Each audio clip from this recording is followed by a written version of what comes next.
ನಮಸ್ಕಾರ ಎಲ್ಲ ನನ್ನ ಪ್ರೀತಿಯ ಕನ್ನಡ ಕಣ್ಮಣಿಗಳು ಹಾಗೂ ನನ್ನ ಪ್ರೀತಿ ಎಲ್ಲ ಕನ್ನಡ ಜನತೆಗೆ ವಂದಿಸುತ್ತಾ ಇವತ್ತು ನಾವು ಈ ವರಮಹಾಲಕ್ಷ್ಮಿ ಪೂಜೆ 2024ಕ್ಕೆ ಯಾವತ್ತು ಬರುತ್ತೆ, ಆ ವ್ರತವನ್ನು ಹೇಗೆ ಮಾಡಬೇಕು, ವರಮಹಾಲಕ್ಷ್ಮಿ ವ್ರತದ ಉದ್ದೇಶಗಳೇನು, ಅದು ಮಾಡುವುದರಿಂದ ಏನೆಲ್ಲ ಲಾಭಗಳಿದೆ ಅನ್ನುವುದನ್ನು ನೋಡೋಣ. ಅದಕ್ಕಿಂತ ಮೊದಲು ನನ್ನ ಪ್ರೀತಿಯ ಎಲ್ಲ ಕನ್ನಡ ನನ್ನ ಪ್ರೀತಿಯ ಜನತೆಗೆ ವಂದಿಸುತ್ತಾ ನನ್ನ ಕುಲದೇವತೆಯಾದಂತಹ ಲಕ್ಷ್ಮೀ ರಂಗನಾಥ ಸ್ವಾಮಿ, ಗವಿ ರಂಗನಾಥ ಸ್ವಾಮಿ, ಗುಂಡಪ್ಪ ಸ್ವಾಮಿಯ ಪಾದಾರ ಬಿಂದಗಳಲ್ಲಿ ನಮಸ್ಕರಿಸುತ್ತಾ, ಇವತ್ತು ನಿಮಗೆಲ್ಲ ಗೊತ್ತಿದೆ, ಪ್ರತಿ ವರ್ಷ ಬಂದಂತೆ ಈ ವರ್ಷ ಕೂಡ ನಮಗೆ ಯಾವಾಗ ಈ ಆಷಾಢ ಶೂನ್ಯ ಮಾಸ, ಆಷಾಢ ಕಳೆದ ನಂತರ ನಮಗೇನಾಗುತ್ತೆ, ಶ್ರಾವಣ ಮಾಸ ಬರುತ್ತೆ. ಶ್ರಾವಣದಲ್ಲಿ ಈಗ ಮೊದಲನೇ ಶ್ರಾವಣ ಅಲ್ಲ, ಎರಡನೇ ಶ್ರಾವಣ, ಚಂದ್ರ ಎಲ್ಲಿ ಬರ್ತಾವನೋ ಶುಕ್ಲ ಪಕ್ಷ, ಇದು ಕೃಷ್ಣ ಪಕ್ಷ, ಶುಕ್ಲ ಪಕ್ಷದಲ್ಲಿ ನಮಗೆ ಎರಡನೇ ವಾರ 15 ದಿನಗಳ ಅಂತರದಲ್ಲಿ ನಮಗೆ ಶುಕ್ಲ ಪಕ್ಷದಲ್ಲಿ ನಮಗೆ ವರ ಮಹಾಲಕ್ಷ್ಮಿಯ ವ್ರತ ಬರುತ್ತದೆ. ದಟ್ ಮೀನ್ಸ್ ವರ ಮಹಾಲಕ್ಷ್ಮಿಯ ಪೂಜೆ, ಲಕ್ಷ್ಮೀ ಪೂಜೆ. ಲಕ್ಷ್ಮಿ ಕಳಸವನ್ನು ಹೇಗೆ ಹೂಡಬೇಕು, ಕಳಸವನ್ನು ಹೂಡುವುದರ ಪ್ರತಿಫಲಗಳೇನು, ಕಳಸವನ್ನು ಹೇಗೆ ಪೂಜೆ ಮಾಡಬೇಕು, ಯಾರೆಲ್ಲ ಪೂಜೆ ಮಾಡಬೇಕು, ಆ ಪೂಜೆ ಮಾಡೋದ್ರಿಂದ ಯಾರಿಗೆ ಪ್ರತಿಫಲ ಅನ್ನೋದನ್ನು ನಾವು ನೋಡೋಣ. ನೋಡಿ, 2024 ಆಗಸ್ಟ್ 16ನೇ ತಾರೀಕು ತಿಥಿ. ನೋಡಿ, 16ನೇ ತಾರೀಕು ಅಂದರೆ ತಿಥಿ ಪಾದ ನಕ್ಷತ್ರ ಅಂತ ಕರಿತೀವಿ. ನಕ್ಷತ್ರ ಒಂದು ಬೆಳಗ್ಗೆ ನಮಗೆ ಮೂಲ ನಕ್ಷತ್ರ ಬರುತ್ತದೆ. ಮೂಲ ನಕ್ಷತ್ರ ಬರೋದ್ರಿಂದ ಸ್ವಲ್ಪ ಟೈಮನ್ನು ನೀವು ಜವಾಬ್ದಾರಿಯಿಂದ ನೋಡಿಕೊಂಡು ಪೂಜೆಯನ್ನು ಮಾಡೋದು ಉತ್ತಮ. ಕೆಲವೊಬ್ರು ಏನು ಮಾಡ್ತಾರೆ, ತಿಥಿ ಅವತ್ತಿನ ದಿನ ಎಲ್ಲ ಒಳ್ಳೇದು, ವರಮಹಾಲಕ್ಷ್ಮಿ ಹಬ್ಬ ಅಂದರೆ ಒಳ್ಳೇದೇ ಮಾಡಿ ಅಂತ ಹೇಳ್ತಾರೆ. ಹಾಗಲ್ಲ, ಅದು ನಮಗೆ ಸಿಂಹ ಲಗ್ನದಲ್ಲಿ ಬರುತ್ತೋ, ಇಲ್ಲ ಅಂದರೆ ವೃಶ್ಚಿಕ ಲಗ್ನದಲ್ಲಿ ಮಾಡಬೇಕೋ, ಇಲ್ಲ ಅಂದರೆ ಕರ್ಕಾಟಕ ಲಗ್ನದಲ್ಲಿ ನೀವು ಯಾವ ಲಗ್ನ ಮಾಡಬೇಕು, ಲಗ್ನ ಮತ್ತು ನಿಮಗೆ ಯಾವ ರಾಶಿಗೆ ಅದು ಉತ್ತಮ ಅನ್ನೋದನ್ನ ತಿಳ್ಕೊಂಡು ಮಾಡಿ. ದಯವಿಟ್ಟು ಯಾವುದೋ ಒಂದು ಸುಮ್ಮನೆ ಯಾವಾಗಲೂ ಒಂದು ಸ್ನಾನ ಮಾಡೋದು, ಪೂಜೆ ಮಾಡೋದು ಬೇಡ. ನಕ್ಷತ್ರ ನಿಮಗೆ ಅದು ಉತ್ತಮವಾಗಿದೆಯಾ, ವರಮಹಾಲಕ್ಷ್ಮಿ ಹಬ್ಬದ ದಿನ ನಿಮಗೆ ಯಾವುದು ಮೂಲ ನಕ್ಷತ್ರ ಮತ್ತು ಉತ್ತರ ಭಾದ್ರಪದ ನಕ್ಷತ್ರನೂ ಬರುತ್ತೆ. ನಿಮಗೆ ಯಾವುದು ನಕ್ಷತ್ರ ನಿಮಗೆ ಮೂಲ ನಕ್ಷತ್ರದಲ್ಲಿ ದಯವಿಟ್ಟು ಸ್ವಲ್ಪ ಅವಾಯ್ಡ್ ಮಾಡಿ.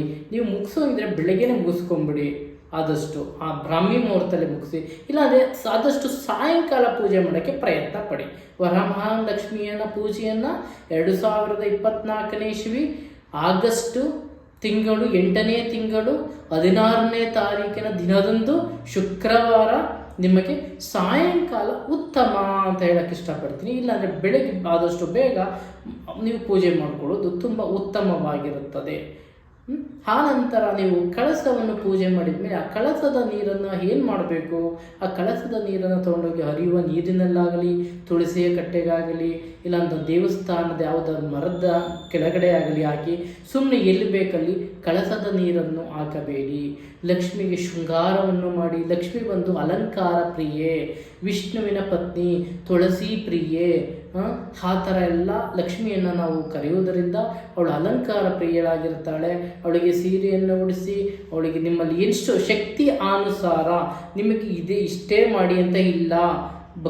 ನಮ್ಮ ಎಲ್ಲ ಪ್ರೀತಿಯ ಜನತೆ ಕೇಳ್ಕೊಳ್ಳೋದು, ನೀವು ಅದ್ದೂರಿಯಾಗಿ ಮಾಡಿ ಅಂತ ಎಲ್ಲೂ ಹೇಳಿಲ್ಲ. ಲಕ್ಷ್ಮಿ ನಿಮ್ಮಲ್ಲಿ ಎಷ್ಟು ಇದೆ ಅದನ್ನು ಪ್ರೀತಿಯಿಂದ, ಭಕ್ತಿಯಿಂದ, ನೀವು ಖುಷಿಯಿಂದ ಅದನ್ನು ಆಚರಣೆ ಮಾಡಿ. ಎಲ್ಲರೂ ದುಡ್ಡು ಹಾಕಿದ್ದಾರೆ, ದುಡ್ಡಿಟ್ಟುಕೊಂಡಿದ್ದಾರೆ, ದುಡ್ಡೇ ಇಡಬೇಕು ಅಂತ ಹೇಳಿಲ್ಲ. ದುಡ್ಡು ಕೊಡೋಳು ಅವಳು, ಇಲ್ಲದೆ ತಿಂದಿಡೋಕ್ಕಾಗುತ್ತೆ, ನೀವು ಕೊಡೋದು ಅವಳೇ ತಾನೇ. ಹಾಗೆ ಲಕ್ಷ್ಮಿ ಅವಳು ಕೊಟ್ಟೇ ಕೊಡ್ತಾಳೆ. ನೀವು ಭಕ್ತಿಯಿಂದ ಪ್ರೀತಿಯಿಂದ ಪೂಜೆ ಮಾಡಿ ದೇವರು ಉಳಿತಾಳೆ. ಅವತ್ತು ನಿಮಗೆಲ್ಲ ಕಷ್ಟದಿಂದನೂ ಕೂಡ ನಿಮಗೆ ಮುಕ್ತಿಯನ್ನು ಸಿಗುತ್ತೆ. ಲಕ್ಷ್ಮಿ ಅಂದರೆ ಧನ ಲಾಭ ನಿಮ್ಗೆ ಆಗಬೇಕು ಅಂದರೆ, ನಿಮ್ಮ ಗಂಡಂದಿರು, ನಿಮ್ಮ ಮಕ್ಕಳು ಮತ್ತು ಮನೆ ಅಭಿವೃದ್ಧಿ ಆಗಬೇಕು ಅಂದರೆ ಲಕ್ಷ್ಮೀ ದೇವಿಯನ್ನು ಪೂಜಿಸಿ. ಅವತ್ತು ನೀವು ಅವಳನ್ನು ಭಕ್ತಿಯಿಂದ ಪೂಜಿಸಿದ್ದೇ ಆದರೆ ನಿಮಗೆಲ್ಲ ಥರದ ಎಲ್ಲ ಶಕ್ತಿ ಅನುಸಾರ ಧನ ಲಾಭ, ನಿಮಗೆ ಕೃಷಿ ಲಾಭ, ನಿಮಗೆ ವ್ಯಾಪಾರ ಲಾಭ, ಇದೆಲ್ಲ ಲಕ್ಷ್ಮಿನೇ ಕೊಡೋದ್ರಿಂದ ನಿಮಗೆ ಅತಿ ಹೆಚ್ಚು ಲಾಭವನ್ನು ಕಾಣ್ತೀರಾ. ಮತ್ತು ಆದಷ್ಟು ನೀವು ಸಾಯಂಕಾಲ ಪೂಜೆ ಮಾಡ್ಕೊಳ್ಳೋಕ್ಕೆ ಪ್ರಯತ್ನ ಪಡಿ. ಬೆಳಗ್ಗೆ ಸ್ವಲ್ಪ ಆದಷ್ಟು ಒಳ್ಳೆಯ ಲಗ್ನ ಮುಹೂರ್ತವನ್ನು ನೋಡಿ ಮಾಡಿ. ಸುಮ್ಮನೆ ತಿಥಿಯನ್ನು ಎಲ್ಲಿ ಯಾವಾಗ ಬೇಕೋ ಅವಾಗ ಮಾಡಬೇಡಿ. ದಿನದ ಗಳಿಗೆಯ ಮತ್ತು ನಕ್ಷತ್ರದ ನೋಡಿಕೊಂಡು ನಿಧಾನವಾಗಿ ಪೂಜೆಯನ್ನು ಮಾಡಿ ಶ್ರದ್ಧೆ ಭಕ್ತಿಯಿಂದ ಮಾಡಿ ನಿಮಗೆಲ್ಲ ರೀತಿಯ ಕಷ್ಟ ಕಾರ್ಪಣ್ಯಗಳನ್ನ ಅವಳು ಬಗೆಹರಿಸ್ತಾಳೆ. ನಿಮ್ಗೆ ಯಾವುದೇ ದುಡ್ಡಿನ ದಾರಿದ್ರ್ಯತೆ ಬರದಂಥ ರೀತಿಯಲ್ಲಿ ನೋಡ್ಕೋತಾಳೆ. ನಿಮ್ಮ ಸಮೃದ್ಧಿಯನ್ನು ನೋಡ್ತಾಳೆ. ನಿಮ್ಗೆ ಯಾವುದೇ ಧನ ಕನಕ ವಸ್ತು ವಾಹನ ಎಲ್ಲೂ ನಿಮಗೆ ತೊಂದರೆ ಆಗದ ರೀತಿಯಲ್ಲಿ ನಿಮ್ಮ ಮನೆಯನ್ನು ಬೆಳಗ್ತಾಳೆ ಅಂತ ಹೇಳ್ತಾ ಇವತ್ತಿನ ಈ ಕಾರ್ಯಕ್ರಮವನ್ನು ಮುಗಿಸೋಕ್ಕಿಂತ ಮೊದಲು ದಯಮಾಡಿ ಎಲ್ಲರೂ ಸಬ್ಸ್ಕ್ರೈಬ್ ಮಾಡಿ, ಲೈಕ್ ಮಾಡಿ, ಶೇರ್ ಮಾಡಿ ಅಂತ ಹೇಳ್ಕೊಳ್ತಾ ತಮ್ಮಲ್ಲಿ ಭಕ್ತಿಯಿಂದ ವಿನಯದಿಂದ ಪ್ರಾರ್ಥಿಸ್ತೇನೆ.